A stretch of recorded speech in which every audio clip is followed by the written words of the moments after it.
फरवरी को जो खामोश इनकलाब आया है, अगर उन वोटों का शुमार किया जाए तो फिर हमारी 180 कौमी असम्बली की सीटें बनती हैं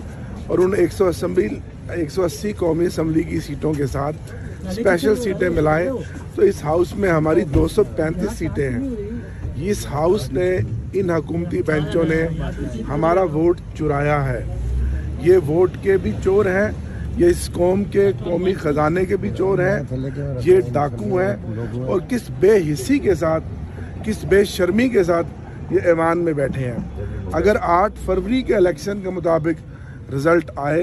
तो 8 फरवरी को पाकिस्तान की गयूर अवाम ने इमरान खान के नज़रिए को वोट दिया है, इमरान खान की जद्दोजहद को वोट दिया है और हमारी 180 कौमी असम्बली की सीटें बनती हैं और कोई सीट भी ऐसी नहीं है जो हमने 50,000 से कम ना जीती हो। तो लिहाजा अगर आप 91 वोटों को देखते हैं तो हमारे 91 वोट नहीं है, हमारे 235 वोट हैं और 18 से 20 सीटें हैं जो हकीकत में नून लीग ने जीती हुई हैं और 4 से 5 सीटें हैं जो हकीकत में जीती हुई हैं MQM ने। तो MQM भी वोट चोर है और PMLN भी वोट चोर है।